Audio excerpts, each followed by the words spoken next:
읽으신 말씀을 중심으로 해서 하나님이 기뻐하시는 믿음에 대해서 함께 은혜를 나누고자 합니다. 우리가 신앙생활하면서 많이 듣는 단어 중에 하나가 믿음이라는 단어일 것입니다. 저 역시 오랫동안 70평생을 살아오면서 믿음에 대한 많은 오해도 있었고, 또 교회를 통해서 알고 있는 믿음에 대한 상식선에서 나만의 기준으로 다른 사람에 대한 믿음을 평가하기도 했습니다. 교회 예배 빠지지 않고 헌금 많이 하고 봉사 열심히 잘하는 사람들에게 이불을 모아 저분은 믿음이 참 좋은 분이라고 말들 합니다. 신앙생활을 하는데 빠질 수 없는 정말 중요한 부분입니다. 하나님을 바르게 믿는다면 다른 사람을 위해 봉사하는 것 너무나 자연스러운 믿음 생활 중에 한 부분입니다. 우리 몸이 하나님의 성전이지만 하나님을 사랑하는 사람들이 함께 연합하여서 하나님의 뜻을 이루어가는 것이 우리 교회의 공동체의 본분인 것입니다. 그리고 하나님을 사랑을 아는 자들에게는 너무나 자연스러운 헌신이 됩니다. 그러나 다른 종교에서도 똑같이 열심히 선하게 이웃을 도우면서 살아가는 분들이 많습니다. 어쩌면 다른 종교에서는 더욱 열심을 선행을 하는 게 자기와 후손에게 덕을 쌓는다는 그 마음을 가지고 열심히 정말 최선을 다해서 봉사하는 것을 봅니다. 그러나 이 행위가 근본적인 믿음의 생활은 아닌 것입니다. 이 모든 열심이 다른 사람에게 인정받기 위해 자신의 만족을 위해서 또는 율법적인 신앙생활이 잘 믿는 것으로 생각한다는 것이 문제인 것입니다. 우리 어릴 때는 주일날 돈을 쓰는 것도 죄이고 또 주일을 빠지면 벌 받는다고 생각해서 한 번도 빠지지 않고 예배에 참석하기도 했습니다. 또 도덕적인 기준에서 엄격한 잣대로 신앙에 결부시켜서 그 기준을 벗어나면 큰 죄책감을 느끼기도 했습니다. 제가 미국에서 와서 살았던 곳에서 한 선생님이 계셨습니다. 미국에서 박사과정을 밟으면서 오랫동안 신앙생활을 한 분이었습니다. 근데 그분이 중고등부를 담당하고 있었는데 이제 중고등부의 그 친교를 위해서 2대 차로 먹을 거 잔뜩 싣고 지금 하이웨이를 달리다가 아이들이 학생들 4명이서 탄 그 차 앞으로 갑자기 한 차가 끼어드는 바람에 그것을 급브레이크 하지 못하고 그냥 급브레이크를 하는 바람에 그게 그 차가 굴러가지고 언덕 아래로 떨어졌는데 마침 소나무에 걸려가지고 그 건진 군 생명에는 지장이 없었습니다. 무시무시한 아주 정말 끔찍한 사고였습니다.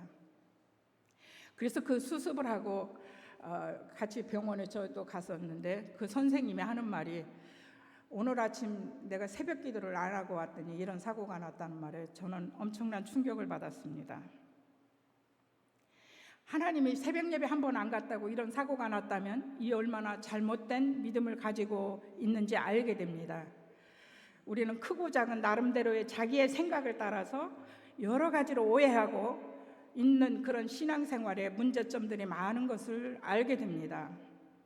하나님이 이렇게 사람보다 더 옹졸한 생각으로 벌 주시는 하나님이 절대 아니십니다. 이것은 귀신들이나 하는 짓들입니다. 이 얼마나 편협적인 생각으로 하나님을 오해하고 잘못된 틀 안에서 갇혀서 신앙생활하는 사람들이 아직도 많이 있는 것을 봅니다. 자기의 생각이 자기가 경험한 것들이 습관적인 것들이 그것이 믿음으로 나를 철벽처럼 감싸고 살아가는 사람들이 많습니다. 그래서 그 기준에서 자기가 벗어나면 저 사람은 잘못됐다고 판단하는 것이 많은 우리 크리스천들의 오해인 부분들이 있습니다. 우리 모두가 믿음이라는 단어를 떼어놓고는 생활을 할 수 없다는 것을 너무나 잘 알고 있습니다.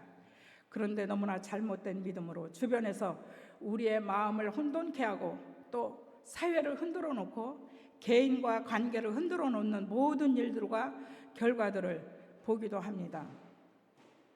하나님이 원하시는 참된 믿음이 무엇인가를 다시 한번 우리가 함께 이 시간을 통해서 나누고자 합니다. 지난번에 말씀을 전할 때는 하나님이 원하시는 뜻에 대해서 말씀을 나눴습니다. 항상 기뻐하라, 쉬지 말고 기도하라, 범사에 감사하라는 말씀으로 나누었습니다. 오늘은 하나님이 기뻐하시는 그 믿음에 대해서 다시 한번 살펴보기를 원합니다. 지금 우리가 처한 세상에선 정말 무분별한 정보들의 홍수 속에서 가짜와 진짜를 구별하기 힘든 세상을 살고 있습니다. 너무나 많은 진실을 왜곡시키고 더군다나 AI 기술로 모양과 음성을 복사해서 진짜처럼 만들어내는 세상 때문에 신앙과 삶 속에서도 마음이 흔들릴 수밖에 없는 많은 상황을 겪게 되는 것입니다.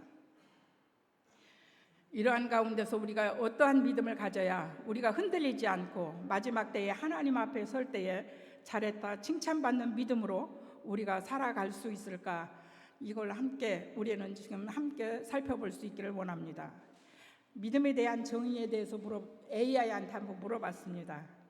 그랬더니 어떤 대상이나 사실을 의심 없이 받아들이고 확신하는 심리 상태를 의미한다고 대답했습니다. 맞습니다. 사실을 진실로 믿는 것입니다. 근데 이 사실을 너무나 모르는 것이 문제인 것입니다.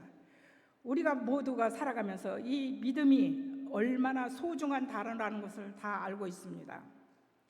우리 관계의 모든 중심 속에서도 믿음과 신뢰가 깨어진다면 이게 얼마나 삭막하고 또 불행할지는 설명하지 않아도 너무나 다 잘 알고 있습니다. 우리 본문을 다시 한번 제가 읽어드리겠습니다. 믿음이 없이는 하나님을 기쁘시게 하지 못하나니 하나님께 나아가는 자는 반드시 그가 계신 것과 또한 그가 자기를 찾는 자들에게 상 주시는 힘을 믿어야 할지니라. 하나님과 우리와의 관계는 언약의 말씀으로 지금까지 믿는 자들에게 그 언약을 이루어 가시는 과정인 것입니다. 그 언약이 사신 것을 믿음으로 반응하지 못한다면 우리의 믿음은 헛된 믿음이 될 것입니다. 우리가 믿는 믿음은 하나님이 이 세상의 창조주이시고 지금도 살아계셔서 우리와 함께 하시고 우리의 영원한 죄를 대속하여 주시기 위해서 예수님이 땅에 오셨고 그 예수님이 내 죄를 위해서 죽으시고 3일 만에 부활하셔서 다시 오실 그 주님 예수님을 우리는 믿는 것이 참된 믿음인 것입니다. 히브리서 11장은 믿음은 바라는 것들의 실상이요 보지 못하는 것들의 증거니 선진들이 이로써 증거를 얻었느니라. 눈으로 보아도 믿지 못하는 세상에서 보이지 않는 현실에 뚜렷하게 우리가 보여지는 것이 없기에 믿어지지 않지만 하나님의 약속을 받았기 때문에 그 말씀을 붙잡고 살아가는 것이 믿음이라고 말씀하십니다. 요즘은 대부분의 사람들이 값싸게 믿음을 바겐세일해 버렸습니다. 값싼 믿음을 너무나 남발해 버렸습니다. 그 결과로 진짜 믿음을 찾기가 어렵게 되었습니다. 많은 사람들이 이 믿음을 성경적인 진짜 믿음과 혼돈시켜 놓았기 때문에 세상 사람들은 어느 것이 진짜 믿음인가에 대해 혼란스러워하고 있습니다. 말세에는 이적과 기적을 가지고 유혹하고 자신을 통해서만이 천국을 갈 수 있다고 자기가 재림의 예수라고 하는 많은 이단들도 보게 됩니다. 우리가 가난에 찌들었던 시절에 믿으면 병이 낫는다, 믿으면 잘되고 축복받는다, 믿고 기도하면 진급도 되고 소원 성취한다, 믿으면 모든 것이 다 만사형통하다고 기복적인 말씀을 많이 들어왔습니다. 그러나 실패하고 병들고 고난이 올 때엔 하나님을 원망하고 교회를 떠난 사람들도 많이 보아왔습니다. 물론 하나님을 잘 믿고 말씀에 순종하면 모든 문제를 해결해 주시고 물질로도 건강도 축복해 주시고 여러 가지로 하나님의 그 사랑을 우리가 삶 가운데 느낄 수 있는 은혜의 축복을 주시기도 합니다. 그렇다면 이 근본적인 믿음이 아닌 삶에서는 우리가 추구하는 믿음과 그들이 추구하는 믿음의 차이가 뭐냐고 물을 것입니다. 그들에게 보이는 세상적인 축복이 복으로 알고 소망하지만 믿음의 대상이신 하나님을 바라보아야 하는 영생과 영원한 하늘나라가 눈에 보이지 않는 것입니다. 하나님의 나라를 바로 알려주지 않았기 때문에 그 믿음을 위해서 용기와 인내라는 것을 가르쳐주지 않았기 때문에 세상적 가치와 다를 바 없는 값싼 믿음을 보여줬기 때문에 진정한 믿음을 발견하기 어려워졌다는 것입니다. 그래서 세상 사람들은 교회에 대해서 신뢰하지 않는 이유가 결국 우리 자신의 믿음을 너무나 값싸게 취급해 버렸기 때문이라고 생각됩니다. 삶으로 살아내지 않고 기복적인 종교로 나를 잘되기 위한 모습으로 이기적인 크리스찬들이 너무 많아서 믿지 않는 사람들이 교회와 성도들을 비판하고 교회를 부정적인 시선으로 바라보며 믿던 사람들도 실망하고 교회를 떠나가는 안타까운 현실들이 나타나고 있는 것입니다. 비판받아 마땅한 교회와 믿는 사람들을 주변에서 우리도 흔하게 볼 수가 있는 것입니다. 그러기에 우리는 더욱 말씀대로 살아가야 하는 우리 삶이어야 하고, 다른 사람이 우리의 삶을 통해서 예수님을 볼 수 있어야 하는 것이 정말 바른 믿음의 생활이라고 생각합니다. 그러나 이 모든 것이 우리의 노력과 열심만으로, 결심만으로 되는 것이 아닌 것을 압니다. 내 안에 예수님이 거하시고 성령님이 나와 함께 하실 때 저절로 주님의 마음을 닮아갈 수 있고, 내 삶이 바뀌어질 수 있고, 내 삶이 다른 사람에게 선한 영향력을 끼칠 수 있는 그 믿음의 사람이 될 수 있다는 거 우리는 꼭 기억하셔야 됩니다. 그래서 성령님의 그 도우심을 받고 정말 예수님을 나의 구주로 모시는 그 기쁨과 은혜가 내 안에 충만해질 수 있도록 항상 날마다 나를 점검할 수 있어야 할 것입니다.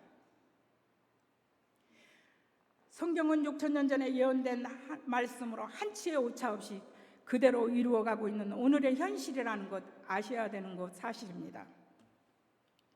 히브리서 말씀이 믿음에 대해서 자세히 말씀하고 있습니다. 히브리서 1장만 쭉 읽어도 믿음의 조상들이 어떻게 살아왔는가 그것을 우리가 알 수 있습니다. 의심이 된다면 히브리서 말씀을 꼭 읽어보시고, 또 창조 하나님이 어떻게 이 세상을 창조하시고 지금까지 함께 하시는가 우리가 성경 전체적인 것을 보서 다 알 수 있습니다. 그래서 우리는 성경 말씀을 읽어야 되고 또 성경을 공부해야 됩니다. 이것이 우리의 신앙생활의 온전한 바른 기준이 되기 때문입니다. 믿음이 잘못되면 결과는 엄청나게 다른 결과를 가져오게 됩니다. 오직 바른 기준은 성경인데 부분적인 특정 구절을 가지고 잘못 풀어가면서 우리의 영혼들을 유혹하고 오염시켜서 혼란을 줍니다. 우리가 이 마지막 시대에는 특별히 하나님의 바른 믿음을 갖기 위해서는 영불별하는 은사를 달라고 기도해야 하는 큰 기도 제목입니다. 히브리서 10장 3절을 보면 믿음으로 모든 세계가 하나님의 말씀으로 지어진 줄을 우리가 아나니 보이는 것은 나타낸 것으로 말미암아 된 것이 아니니라 말씀하십니다. 믿음은 우리가 이성적인 세계와 합리의 세계를 초월한다고 성경은 말하고 있습니다. 믿음은 이성을 뛰어넘어서 우주의 기원에 관해서도 분명한 해답을 주고 있습니다. 믿음의 세계는 과학도 철학도 역사도 초월합니다. 여러분, 과학은 우주의 기원에 대해서 분명한 해답을 못합니다. 그러나 믿음은 이것을 분명히 합니다. 성경은 창세기 1장에서 이것을 분명히 제시해 주시고 있습니다. 이 세상을 창조하신 분이 하나님이시기 때문입니다. 이 믿음을 아는 사람이 바라보는 세상은 모두가 기적적인 하나님의 솜씨를 찬양하지 않을 수 없습니다. 인체의 신비, 우주의 신비, 자연 속에 하나님이 창조하셨다는 것, 꽃 하나만 봐도, 새를 보아도, 또 물고기를 보아도, 모든 것을 볼 때 하나님이 창조하신 그 놀라운 그 비밀을 찬양하지 않을 수 없는 것이 진짜 하나님을 아는 사람들에게는 저절로 감탄사가 나오는 것입니다. 사탄은 그런데 과학이라는 단어로 이 사실을 덮어가고 있습니다. 진화론이라는 것을 가지고 신은 없다에 그것을 가지고 얼토당토하지 않는 그것을 사실로 믿으라고 교과서는 가르치고 있습니다. 그러나 진정한 과학자와 인체를 다루는 의사는 창조주 하나님을 절대로 믿지 않을 수가 없다고 합니다. 너무너무 신비한 세계, 과학은 그것을 있는 것을 파헤쳐서 그것을 알아가는 과정인데, 하나님이 캐면 캘수록 알면 알수록 그 신묘막측함에 대해서 정말 공감하지 않을 수가 없다고 합니다. 그래서 정말 하나님은 살아계신다라고 그렇게 고백하지 않을 수 없다고 합니다. 성경의 첫 번째 시작의 말씀이 태초에 하나님이 천지를 창조하시니라, 이 말씀으로 시작하고 있습니다. 저 말씀을 준비하면서 다시 또 이렇게 창세기도 읽고 갈라디아서, 히브리서, 로마서, 믿음에 대해서 쭉 읽어가면서 더 그 깊은 하나님의 오묘하심을 발견했습니다.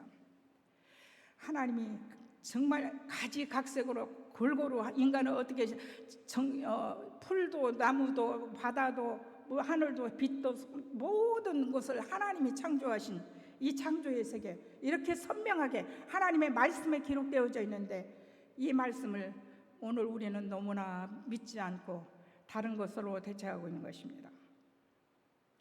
하나님이 이 세상을 창조하시고 나를 창조하신 분이라는 이 사실을 믿지 않는다면 내가 아무리 훌륭한 일을 많이 하고 봉사하고 충성하고 다른 사람들의 칭찬을 받는다 할지라도 진정한 믿음의 사람이라고 볼 수가 없는 것입니다.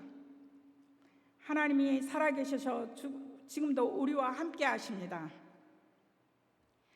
누구든지 성경의 모든 기록된 말씀을 믿음으로 아멘하고 고백할 때에 오는 본문 말씀처럼 우리에게 약속을 이루시고 하나님 자신을 나타내시고 그분의 사랑을 우리에게 상으로 부어주신다고 했습니다. 그런데 보이지 않지만 사단은 우리가 하나님께 나아가지 못하도록 보이는 세상이 너무 크고 아름답게 보이고 훌륭하게 보이고 어떻게 또 이 세상 이런 것들을 보이지 않는 하나님을 믿느냐고 말씀하고 있습니다. 그리고 이 의심의 안경으로 이 엄청난 진리의 세계를 막고 있는 것입니다. 사랑하는 성도 여러분, 절대 속지 말아야 합니다. 이 세상은 영원하지 않습니다. 우리 주변에 생각지도 못한 사건 사고로 사라지는 생명들의 그 모습을 우리는 날마다 뉴스만 틀면은 많은 뉴스들을 보고 그렇게 생각지도 못한 변을 당하면서 자기와 세상을 하직하는 사람들을 봅니다. 자기의 운명을 내 마음대로 할 수가 없는 것을 너무나 잘 알고 있습니다. 성경은 말씀하십니다. 내 인생은 나다. 우리의 인생의 주인은 하나님이신 것을 절대 잊어서는 안 됩니다. 지금까지 살아오면서 되돌아보니 너무 긴 것 같은 세월인 것 같은데 또 너무 빠르게 지나간 것 같은 세월입니다. 우리가 가장 중요하게 생각해야 할 하나님에 대한 믿음이 얼마나 소중한 것인지 다시 한번 깨닫고 다짐하고 결단하며 감사해야 하는 시간이 되었으면 합니다. 한순간에 사라질 수 있는 돈과 명예에 집착하지 말고 하나님이 원하시는 믿음 안에서 각자에게 주시는 달란트와 인생의 진로를 하나님과 함께 동행하신다면 반드시 상 주신다고 하신 대로 우리 인생에 후회하지 않는 인생을 하나님께서 허락하실 것으로 믿습니다. 가장 우리가 행복하게 살아갈 수 있는 진정한 하나님의 사람으로 살아갈 수 있을 것입니다. 그동안에 믿음에 대한 확신이 없었다 해도 괜찮습니다. 지금부터라도 하나님 앞에 시간을 정해놓고 기도로 정말 하나님이 살아계셔서 우리와 함께 하신다는 것과 예수님이 내 죄를 위해 죽으시고 부활하신다는 것과 다시 오실 주님의 오심을 믿게 해달라고 정말 마음을 간절하게 기도하십시오. 가장 값지고 소중한 투자가 예수님을 확실하게 만나는 것입니다. 특별히 우리 젊은이들에게 부탁드리고 싶은 말씀입니다. 미래를 만들어가야 할 여러분들이기 때문입니다. 여러분의 미래가 얼마나 소중합니까? 세상이 바라는 화려함이나 기준이 아닐지라도 하나님이 동행하는 기쁨과 평안은 그 무엇과도 바꿀 수 없습니다. 세계를 지배한다 해도 세상이 부러워하는 갑부라 해도 하나님과 함께하는 삶이 아니라면 가장 큰 실패라는 것, 그 명심하시기 바랍니다. 이 세상이 다가 아니기 때문입니다. 우리 안에 하나님의 생명이 없다면 우리가 마지막 날 영원한 생명의 주님이 앞으로 나아갈 때 그들은 멸망의 길로 갈 수밖에 없다고 분명히 말씀하십니다. 요즘 교회에서 천국과 지옥, 회개에 대해서 말하지 않는 교회가 너무나 많습니다. 모두가 세상의 성공만을 꿈꾸고 이 땅의 행복만을 추구하는 그 사람의 입맛에 맞게 전하고 마음을 찌르는 말씀을 회피하고 있습니다. 그러나 진짜 복음은 예수 그리스도를 믿고 그 말씀을 삶으로 살아내는 사람들에게 영원한 천국으로 갈 수 있음을 너무나 명백하게 말씀하고 계십니다. 영원한 세계를 바라보고 믿음으로 우리가 오늘을 살아가야 합니다. 우리가 알고 있는 세종대왕이나 이순신 장군을 역사를 통해 알고 믿는 것처럼 하나님의 역사는 성경 말씀을 통해 알 수 있습니다. 세상의 그 어떤 종교도 우주의 시작과 기원을 말하지 않습니다. 오직 성경 말씀을 사실적인 하나님의 말씀으로 믿고 순종하면 믿는 만큼의 역사가 우리의 삶 가운데 나타날 것입니다. 예수님을 만날 수 있는 이 중요한 것임을 우리는 전심을 다해서 회개하고 주님을 사모하면 반드시 만나 주십니다. 우리가 믿는 믿음이 얼마나 값지고 소중한가에 대해서 우리가 하나님을 아버지로 부를 수 있는 이 특권을 가지고 있는 믿는 자들인 것을 높은 자존감으로 매일매일 감사하며 살아갈 수 있는 저와 여러분이 되시기를 바랍니다. 이 지구가 하나님이 정하신 자전축으로 돌아가는 것처럼 하나님을 신뢰할 때 내 안의 중심이 하나님이 중심이 되어서 무엇을 할지라도 담대하게 힘있게 진정한 평안과 하늘로부터 주시는 위로와 평안을 느끼며 살 수 있는 것입니다. 사랑하는 여러분, 이렇게 값진 믿음을 지속하기 위해서는 해야 할 일이 있습니다. 정말로 내 마음과 정성을 다해서 하나님을 구할 수 있는 시간이 많아지기를 바랍니다. 나를 사랑하는 자들이 나의 사랑을 입으며 나를 간절히 찾는 자가 나를 만날 것이니라고 잠언에 말씀하고 있습니다. 내 인생에서 찾아야 할 가장 값진 보물이라면 무슨 대가를 치르더라도 최선을 다해서 찾고 그것이 내 것이 되기를 위해서 노력하는 것이 복된 자인 것입니다. 구원에 대한 믿음은 하나님의 선물이지만 내가 마음을 열고 이 선물을 받아들일 때 하나님은 우리와 함께 하십니다. 계시록 3장 22절에 볼지어다 내가 문 밖에 서서 두드리노니 누구든지 내 음성을 듣고 문을 열면 내가 그에게로 들어가 그로 더불어 먹고 그는 나로 더불어 먹으리라고 하십니다. 우리의 마음을 다해서 예수님을 초청할 때 주님이 비로소 우리의 주님이 되십니다. 너무 기초적인 말씀인 것 같지만 이 믿음의 생활이 실제가 되지 못한 분들이 있기에 다시 점검하는 시간이 되었으면 합니다. 그 순간 우리가 드라마틱하게 우리의 삶이 바뀌지 않아도 또 내 안에 그런 어떤 느낌이 없어도 말씀을 믿고 살다 보면 어린아이가 기면서부터 성장하는 것처럼 우리의 믿음도 성장해 나가는 것입니다. 내 힘만으로 살아간다면 태평양을 헤엄쳐 가겠다는 사람과 똑같습니다. 믿음은 그곳까지 안전하게 갈 수 있는 배나 비행기를 타고 가는 것과 같습니다. 물론 세상을 바라보면 하나님 없이 사는 사람들이 너무나 잘 살고 있습니다. 세상에 부러워하는 돈과 명예, 권세, 호화로움은 훨씬 더 많이 누리고 사는 것 같습니다. 저도 교회 안에서만 살았기 때문에 말씀 안에서만 살고 교회가 전부인 줄 알고 살았지만 사회에 나와서 직장 생활하면서 사회생활을 하면서 보니까 믿지 않는 사람들이 너무나 잘 살고 있는 것에 대해서 많은 퀘션이 왔습니다. 그리고 마음이 흔들릴 때도 있습니다. 그 교회 생활이 지루하다고 느꼈고 또 그것이 사실인가라는 믿음도 많이 퀘션도 가졌습니다. 그럴 때 하나님은 로마서 말씀을 보게 하셨는데 그 말씀이 너무나 제게는 또 충격이었습니다.